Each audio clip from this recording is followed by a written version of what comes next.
Hello मित्रों। तो आज हम इतिहास की अगली टॉपिक जिसकी चर्चा करेंगे उसका नाम है मराठा साम्राज्य। वैसे मराठा साम्राज्य को दो पार्टों में देख सकते हैं, ये दो पार्टों में था भी। एक तो मराठा का खुद का था और एक इसी का एक छोटा सा भाग है जिसका नाम था पेशवा। ये दो अलग अलग चीज़ें थीं। कब से पेशवा की शुरुआत होती है वो तो आगे पता चलेगा, लेकिन बहुत बड़ा रोल था। आपने देखा था जब क्रांतियाँ हो रही थी 1857 वगैरह की, उस टाइम पे पेशवा ही थे। तो ये कैसे कैसे क्या हुआ था, पेशवा क्या कैसे हुए थे, वो सारी चीज़ें इसमें चर्चा होंगी। अभी आज का टॉपिक जो हमारा मराठा का रहेगा, लेकिन हम उसका शुरुआत ज़रूर कर देंगे, इससे आप समझ जाएं। तो सबसे पहले मराठा की बेसिक चीज़ या परिचय को जान लेते हैं। तो मराठा साम्राज्य जो था, इसके संस्थापक कौन थे? इसके संस्थापक थे शिवाजी। शिवाजी का जन्म कब हुआ था? इनका जन्म 1627 ईस्वी में कहाँ पे हुआ था? शिवनेर दुर्ग में हुआ था। शिवनेर दुर्ग। इनके पिताजी जो थे, इनका नाम था शाहजी भोसले। शाहजी भोसले। इनके माता, ये शाहजी भोसले जो थे, पहले थोड़ा इनके ये बताते हैं। बीजापुर जो था राज्य था, उसी में ये नौकरी किया करते थे, इसीलिए इनके जीवन में इनका कम प्रभाव रहा। इनके जीवन में इनके सबसे सर्वाधिक प्रभाव इनके माता का रहा। पहले तो ये क्या करते थे, बीजापुर में नौकरी करते थे, और इनके जीवन में इनकी माता का सर्वाधिक प्रभाव था। उनकी माता जिसका नाम था जीजाबाई। जीजाबाई।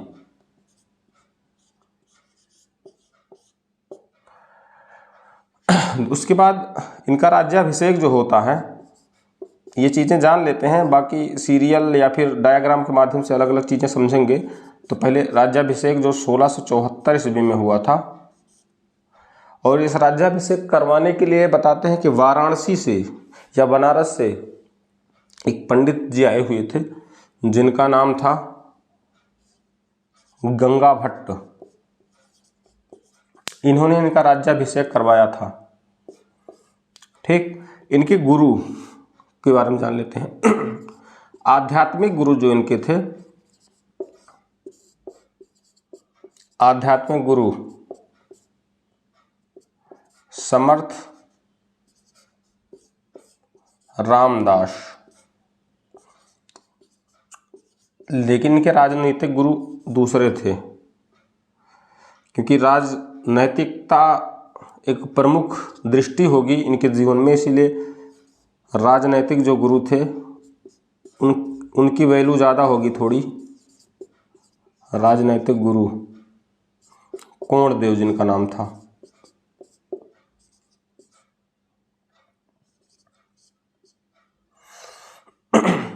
तो ये कुछ बेसिक चीज़ें हो गई। और वैसे जब ये मराठा साम्राज्य बना था, या मराठा का सूत्रपात जब हुआ था, तो शिवाजी का उद्देश्य, अलग अलग लोगों का अलग अलग मानना है कि इनका उद्देश्य क्या था। कुछ लोगों का मानना था कि नहीं, जैसे कि इनका जो है मुस्लिम सत्ता जो थी या मुग़ल सत्ता जो थी, इसको हटाना प्रमुख उद्देश्य था। कि इनका मतलब यही था कि जैसे कि जब हम भारतीय हैं, ये देश हमारा है, तो हम दूसरे के रहमो करम पर क्यों पले। यही उद्देश्य इनका था, वास्तविक उद्देश्य जो माना जाता है। और वो चाहते थे कि नहीं, इस पे शासन भी हमारा होना चाहिए, इस पे बाहर का क्यों आके कोई शासन करे। तो ये हो गई कुछ बेसिक सी बातें। अब हम थोड़ा सा इनके युद्ध के बारे में जान लेते हैं। कुछ प्रमुख युद्ध हैं। जिस जगह पे इनके पिताजी नौकरी करते थे, बीजापुर में, उस बीजापुर के सुल्तान ने, वो 1659 का टाइम था, वैसे कहीं कहीं 1965 दिया गया, 1665, लेकिन वो 1659 का टाइम था बीजापुर के सुल्तान के जो सबसे योग्य सेनापति थे, ठीक, सबसे योग्य सेनापति जिनका नाम था अफजल खां, अफजल खां, अफजल खां को भेजते हैं कि क्या करने के लिए, इनको बंदी बनाने के लिए या मतलब परास्त करने के लिए, जो भी कुछ आप समझ सकते हैं। इनको यहाँ भेजा जाता है 1659 में शिवाजी को पकड़वाने के लिए। इन्होंने क्या किया, अफजल खां की ही हत्या कर दी। कैसे कर दी बताते हैं कि जब ये आते हैं, इनको मतलब दूरदर्शी टाइप के थे शिवाजी, तो क्या हुआ कि जब ये आते हैं तो इनको पता चल जाता है कि ये हमारी हत्या करने के लिए ही आए हैं। तो इन्होंने क्या किया, कवच पहना हुआ था और वो जैसे छू रहा है जो भी कुछ था, मतलब भोगने की कोशिश करते हैं, तो ये उल्टा जो है वो पहले से जो है तैयार थे इस चीज़ के लिए और उनकी ही हत्या कर देते हैं, अफजल खां की ही। अफजल खां की मृत्यु हो जाती है। फिर उसके बाद इस राजा ने या फिर सुल्तान ने, जो यहाँ का सुल्तान था बीजापुर का, अब भी नहीं माना। गुस्सा तो हुआ, क्रोधित हुआ, बट अभी माना नहीं। इसने शाइस्ता खां को भेजा, एक वीर और थे शाइस्ता खां, शाइस्ता खां को भेजा और सेम चीज़ फिर जो है अब की बार भी शिवाजी ने क्या किया, अंगूठा ही काट लिया, उनका अंगुली ही काट लिया और फिर वापस भेज दिया, इनको मारा नहीं। तो इस प्रकार से वैसे जो है ये, और आसपास के जो पड़ोसी राज्य थे उनके नाक में दम किए थे। नाक में सबसे ज़्यादा दम तो मुगलों के कर दिए थे ये। इनके शासनकाल में औरंगजेब तो त्रस्त था, इनसे बिल्कुल त्रस्त था, इतना परेशान हो गया था कि ये आंख में खटकता रहता था। उसके बाद एक युद्ध इन्होंने और लड़ा था, 1648 का टाइम था, चाकन का युद्ध हुआ था। ये ऐसे जो है वन लाइनर क्वेश्चन है, इसको थोड़ा सा चाकन का युद्ध वैसे देख लेते हैं हम। अब सबसे इम्पॉर्टेंट युद्ध या संधि दोनों कह सकते हैं इसको, उसके बारे में जानते हैं, जिसके बारे में हम अक्सर सुनते आ रहे होंगे, पुरंदर की संधि। पुरंदर की संधि, संधि युद्ध दोनों चीज़ें थी। ये क्या हुआ था, शिवाजी और राजा जय सिंह के मध्य हुआ था। पहले तो युद्ध होता है और ये युद्ध इतना भयानक था कि शिवाजी जो है इसमें परास्त हो जाते हैं। लेकिन शिवाजी की प्रवृत्ति जो स्वतंत्र रहने की थी, इन्होंने परास्त तो हो गए, तो इन्होंने तुरंत क्या किया, चालाक बहुत ज़्यादा थे ये। इन्होंने कहा राजा जय सिंह से, ऐसा करिए कि आप जो है तुरंत जो है आप क्या करिए, संधि कर लीजिए हमसे, हम आपको बहुत सारे राज्य भी दे देंगे। तो वो भी होशियार ही थे, क्योंकि वो भी जो है राजा जय सिंह भी, औरंगजेब का समय था, वो भी नहीं सोचते थे कि मतलब कोई मुगल आके हम पे आक्रमण करे, तो सबको मिला के चलना चाह रहे थे। तो इन्होंने, इन दोनों लोगों ने क्या किया, संधि कर लिया। लेकिन उस टाइम पे जो शिवाजी के पास कम से कम 35 राज्य हुआ करते थे, उस संधि के तहत इन्होंने सारे राज्यों को दे दिया। 10-11 राज्य छोड़कर अपने पास रख के सब कुछ किसको दे दिया, राजा जय सिंह। राजा जय सिंह। तो ये पुरंदर की संधि किनके किनके मध्य हुई थी, राजा जय सिंह और शिवाजी की। ये कब हुई थी, 1665 में। ये तारीख पूछी जाती है, तो इसको आप अच्छे से देख लीजिएगा। तो 1665 में जो है संधि कर लेते हैं। अब थोड़ा सा टूट चुके थे शिवाजी। उसके बाद होता कि एक वर्ष के बाद, यानी 1666 में, 1666 में अकबर क्या करते हैं, अकबर नहीं, औरंगजेब इनको आगरा बुलाता है अपने राजमहल में, दरबार में। तो हुआ क्या, इनसे थोड़ा सा वार्तालाप करते हैं कि मतलब ठीक है, मतलब सत्ता के हस्तांतरण के लिए कि चलिए ठीक है आप दे दीजिए, हम जो देख लेंगे, आपको पेंशन मिलती रही, बहुत सारी चीज़ें थी। लेकिन उन्होंने क्या, वार्तालाप पे अकड़ के जवाब दिए, जिसकी वजह से औरंगजेब क्रोधित हुआ और इनको बंदी बना लिया। इनको बंदी बना लिया गया। और एक वहीं पे आगरा में एक जयपुर भवन नाम का एक इमारत है, जयपुर भवन। कहाँ पे है, आगरा में। यहीं पे इनको बंदी बना लिया जाता है। ये इनके चालाकी के बारे में तो सबको पता था जानते थे कि कैसे हैं, तो औरंगजेब ने इनके लिए 5000 सैनिकों की व्यवस्था की थी इन रखवाली के लिए। इतना होने के बावजूद ये भाग निकलते हैं यहाँ से। कहाँ से? उस बंदी गृह से, यानी जेल से। अब भाग के क्या कहाँ जाते हैं? अब ये पहुँचते हैं, अब वो समय आ गया था 1674 का, 1674 का। और ये आके अपना राज्याभिषेक करवाते हैं, यहीं से भाग के आते हैं बंदी गृह से। जब ये क्या करते हैं, अपना राज्याभिषेक करवाते हैं। कब करवाते हैं? 1674 में, ठीक। और इसी दिन से राज्याभिषेक होता है और छत्रपति की शुरुआत इसी दिन से होती है, यानी कि छत्रपति बन जाते हैं पहले। यह अभी आ गया 1674। अब यहाँ से शुरू होता है इनका जो है राजनैतिक दृष्टि। अब 1674 में तो ये राज्याभिषेक होता है, लेकिन फिर ये 6 बरस ही शासन कर पाते हैं। 1680 में इनकी मृत्यु हो जाती है। अब मृत्यु के बाद जो है इनके उत्तराधिकारी की चर्चा करने से पहले थोड़ा सा हम इनके राज व्यवस्था को जान लेते हैं, कैसे व्यवस्थाएं थी, प्रशासनिक व्यवस्था क्या कैसे थी, इसके बारे में जान लेते हैं। सबसे पहले सेना के बारे में जान लेते हैं। जो इनकी सेना थी वो 3 भागों में बटी हुई थी, 3 भागों में। पहले क्या थी? पागा सेना। पहले पागा सेना थी, फिर दूसरी सिलाहदार,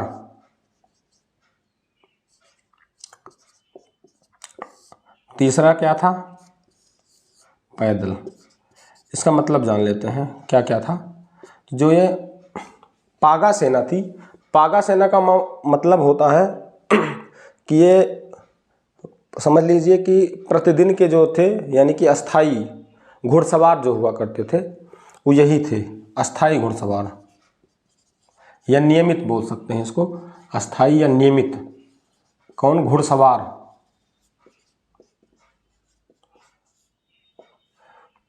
और ये सिलाहदार जो होते थे अस्थाई होते थे, अस्थाई घुड़सवार। घुड़सवार मतलब यही हुआ कि ये लोग तो परमानेंट सेना में ही रहते थे, घुड़सवारी करते थे, लेकिन ये अस्थाई का मतलब जिनके पास कार्य कौशल होता था घुड़सवारी का, वो रहते थे। जब युद्ध वगैरह इनकी ज़रूरत होती तो इनको बुलाया जाता था। तीसरी चीज़ पैदल सेना ही होती थी ये, पैदल। तो मतलब ये हुआ कि 3 भागों में सेनाएं बटी हुई थी, जिनके बारे में हमने चर्चा कर दी है। इसके बाद एक चीज़ की सबसे ज़्यादा चर्चा जो आती है मराठा साम्राज्य में, और शायद सबसे ज़्यादा क्वेश्चन भी आज तक वहीं से पूछे गए हैं, इनके प्रशासनिक व्यवस्था, इनका मंत्री परिषद जो था, जिसका नाम था अष्टप्रधान। जैसे आज मंत्री परिषद होता था, उस टाइम पे उन्होंने एक अष्टप्रधान का निर्माण किया था कि किस व्यक्ति या किस अधिकारी, मतलब क्या उनको पद दिया जाएगा, उसका प्रमुख कौन होगा, कौन से विभाग का वही होता था। तो सबसे पहली पोस्ट जो होती थी वो सबसे मजबूत पोस्ट होती थी पेशवा की। ये पेशवा होता कौन था? पेशवा समझ लीजिए कि ये जो शासक होते थे, सबसे उनके बाद का जो स्थान होता था पेशवा का ही होता था। इनको प्रधानमंत्री बोलते थे। ये वही पोस्ट है जिनके बारे में अभी हम बात कर रहे थे, यानी कि ये पेशवा ही है कि जो धीरे धीरे करके मराठा का समाप्त ही करके जो है खुद का आधिपत्य कर लेता है। ये पेशवा पोस्ट जो ये पद था।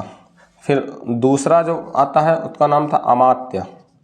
दूसरे पोस्ट का नाम था अमात्य। इनका काम था वित्त या राजस्व का देख रेख करना, यानी वित्त मंत्री जिसे होते हैं वही होते थे अमात्य।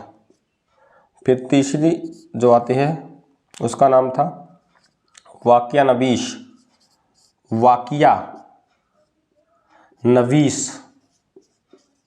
ये वाकिया नवीस जो था, राजा एवं राज्य में दिन भर में क्या क्या क्या घटनाएं हुई उसका लेखा जोखा करता था।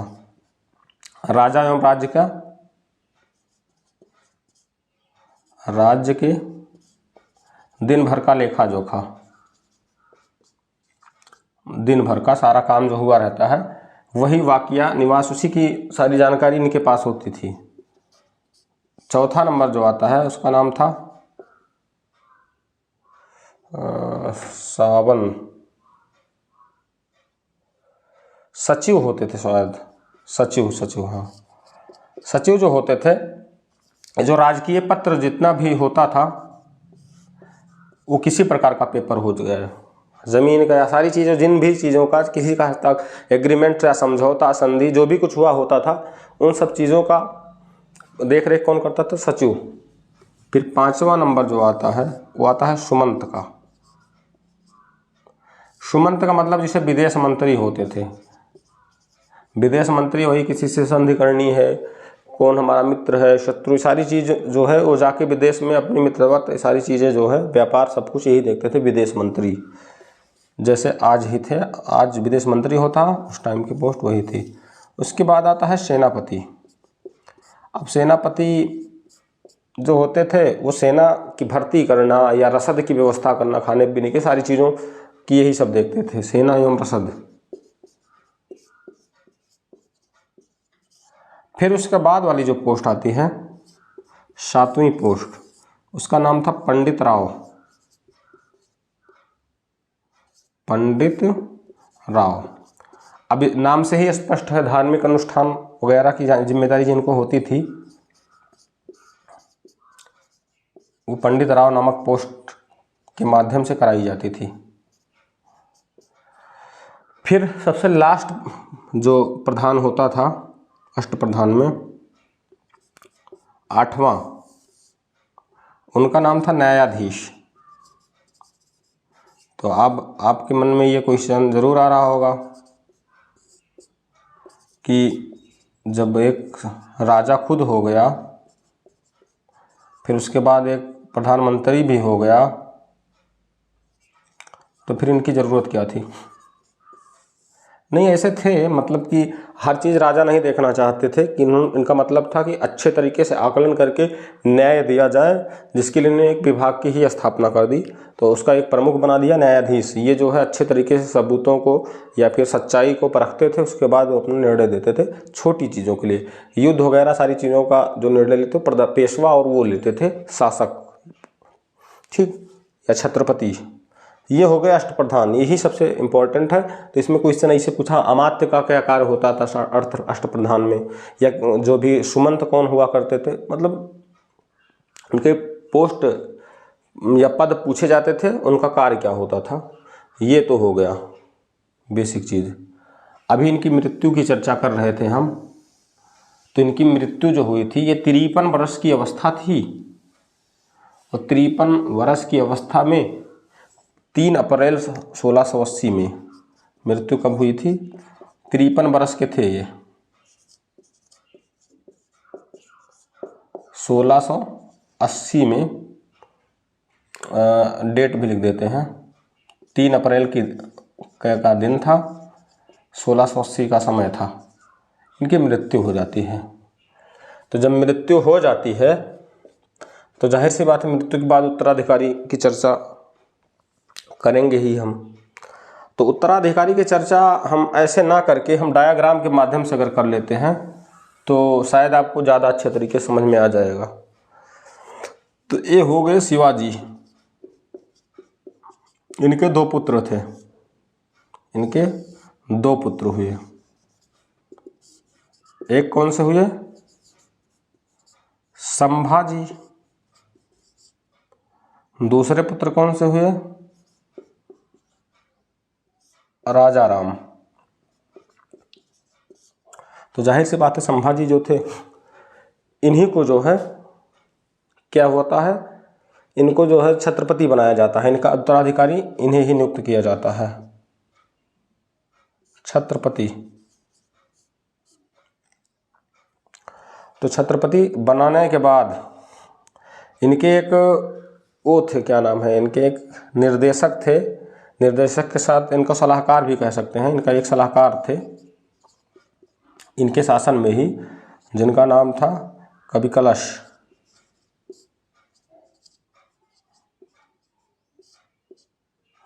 क्या होता है कि ये जो औरंगजेब था, इन्होंने क्या किया, हत्या करवा दी इनकी। किनकी? संभाजी की और कवि कलश की। अब जब हत्या जब हो जाती है तो हत्या होने के बाद ये पद तो खाली हो जाता है, फिर राजा राम का नंबर आता है। तो जो राजा राम थे इनकी भी मृत्यु हो जाती है, कोई बहुत वो नहीं हो पाता है। तो इनकी एक पत्नी थी, विधवा पत्नी ताराबाई।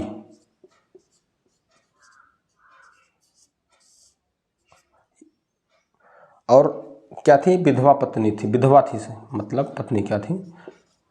और इनका एक पुत्र था जिसका नाम था शिवाजी द्वितीय। इनकी मृत्यु के बाद इन्होंने क्या किया, शिवाजी द्वितीय 4 वर्ष की अवस्था में ही राज्याभिषेक करवा दिया।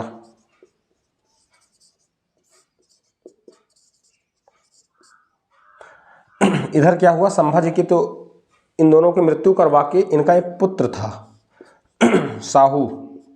जब इनकी हत्या होती है, हत्या के बाद इनको बंदी भी बना लेता है औरंगजेब, इनको बंदी भी बना लेता है इनके पुत्र को। इनका पुत्र जेल में है। इधर क्या हो रहा है कि जो विधवा थी ताराबाई, इनका जो पुत्र था शिवाजी द्वितीय, इसको 4 वर्ष की अवस्था में ही राज्याभिषेक करवा देती हैं। समय क्या होता है कि कुछ दिन के बाद जब मुगल टूटने लगे, यानी कि औरंगजेब का जो पुत्र दोनों थे उन तो आपस में झगड़ा करने लगे।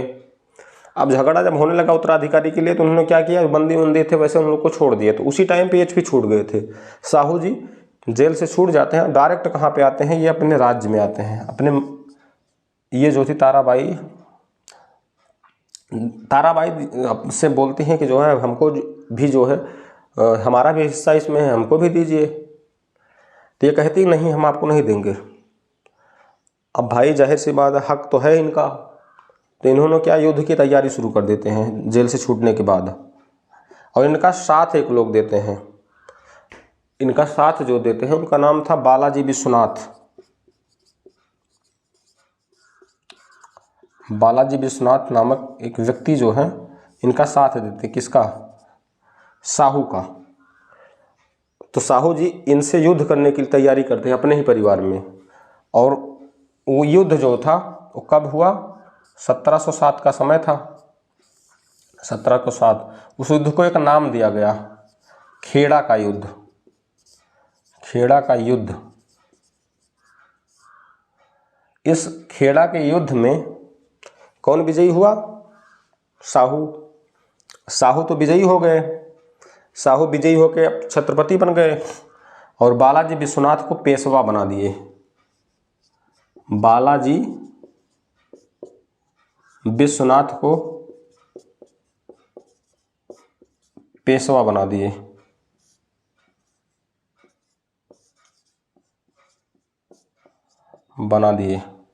पेशवा कब बनाए थे? 1713 का टाइम था।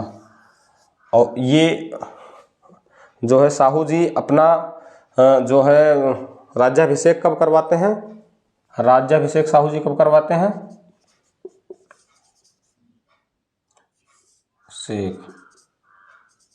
1708 में।